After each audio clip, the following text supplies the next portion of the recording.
Alkaloids हमारे new chapter है। जो टर्म है एल्कलॉइड्स प्रपोज्ड की थी डब्ल्यू मैस्टर नाम के साइंटिस्ट ने 1819 में for the basic nitrogen containing compounds of plant origin.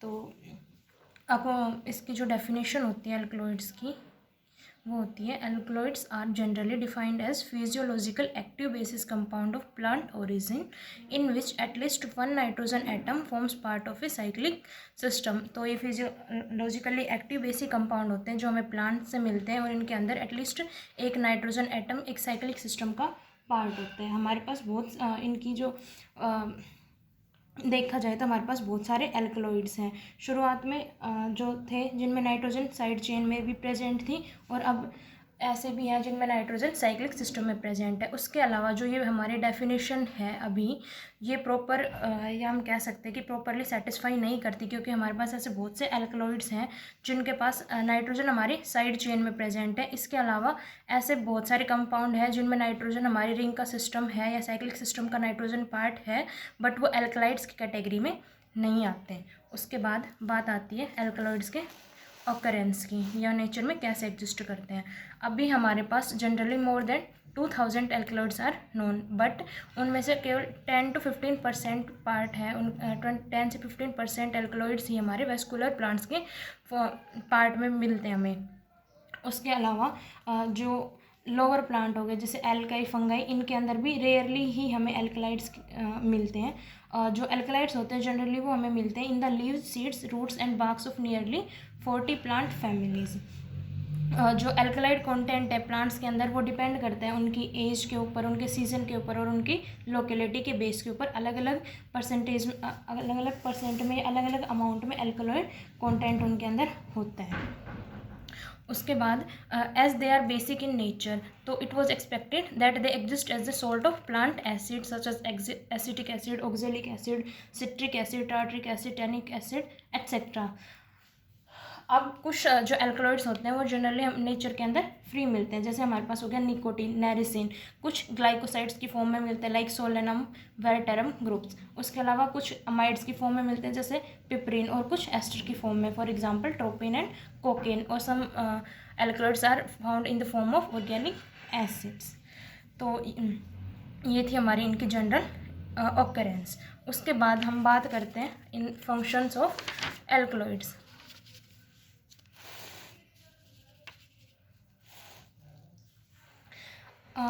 जो पर्पस होता है एल्कलॉइड्स का प्लांट के अंदर वो उनके फंक्शन के ऊपर डिपेंड करता है। तो इनके अलग अलग टाइप के फंक्शन होते हैं। First, act as reservoir for protein synthesis, तो प्रोटीन सिंथेसिस के लिए एज ए रिजर्वर ये वर्क करते हैं। Second, as a protective substance against the animal और इंसेक्ट अटैक, तो जो हमारे प्लांट्स हैं उनके ऊपर एनिमल्स का या इंसेक्ट्स का अटैक ना हो तो एज ए प्रोटेक्टिव सब्सटेंस का ये काम करते हैं। थर्ड, हमारे पास क्या है, जनरली हम देखते हैं कि इनका कोई इम्पोर्टेंस नहीं होता प्लांट के अंदर, और जनरली प्लांट के मेटाबॉलिज्म में ये एज ए बाई प्रोडक्ट का काम करते हैं।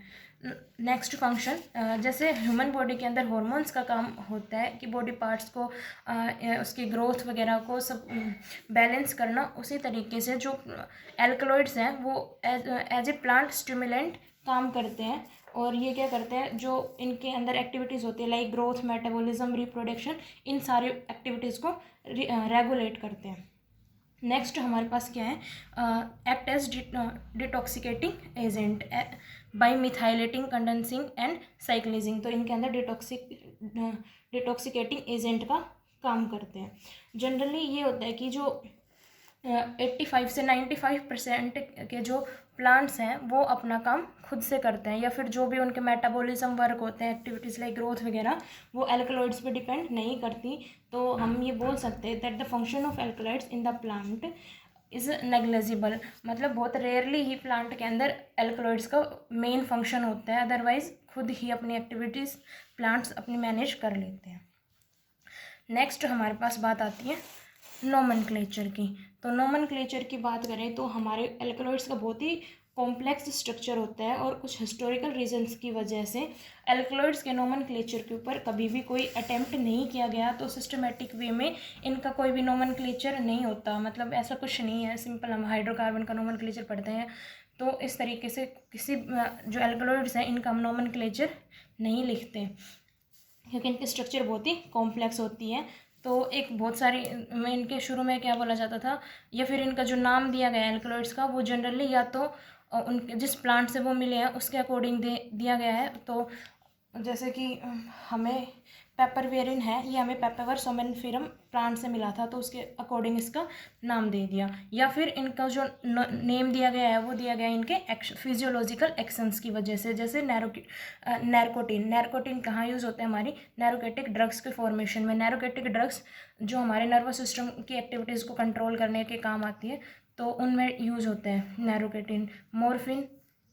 तो इन सबको इनके फिजियोलॉजिकल एक्शंस के ऊपर नाम दे दिया गया है। अगर इनके अंदर आइसोमरिक एल्कलॉइड्स आते हैं, ट्रांसफॉर्मेशन प्रोडक्ट बनते हैं, तो फिर हम प्रीफिक्स लगाते हैं iso, pseudo neo, epi, alpha, beta etcetera में एज ए प्रीफिक्स यूज़ करते हैं डिफाइन करने के लिए। नेक्स्ट हमारे पास बात आती है क्लासिफिकेशन की। तो अगर क्लासिफिकेशन की बात की जाए तो एल्कलॉइड्स का अभी तक कोई सिस्टमेटिक क्लासिफिकेशन नहीं है, जैसे और नेचुरल पिगमेंट्स का होता है, तो इनका कोई भी सिस्टमेटिक वे में क्लासिफिकेशन नहीं किया गया है। पहले इनका जो था क्लासिफिकेशन था वो किया गया था according to their plant genera in which they exist. तो जिस प्लांट के अंदर वो एग्जिस्ट करते थे उसी के अकॉर्डिंग जिस वजह से कोई भी प्लांट ले ले स्पेसिफिक, उसके अंदर जो जो हमारे एल्कलॉइड्स ऑकर थे या जो जो एल्कलॉइड प्रेजेंट थे उन सभी को एक ही कैटेगरी में रख दिया गया। तो firstly according to plant genera in which they exist, for example, या फिर क्लासिफिकेशन उस टाइम था एकोनिटम, सिनेकोना, ओपियम, राउसोफोलिया, एपेडेरा या स्टेरिकनक एल्कलाइड्स। तो अब लेकिन बाद में या फिर जो अभी हम क्लासिफिकेशन यूज करते हैं that is based on their main ring system which is common in that class of alkaloids. तो जो हमारी एल्कलॉइड्स की कोई क्लास है उसके अंदर जो हमारा नेम है या उसके अंदर जो मेन रिंग सिस्टम है जो कॉमन है उस क्लास के अकॉर्डिंग, उसके अंदर हमने नाम दिया गया है।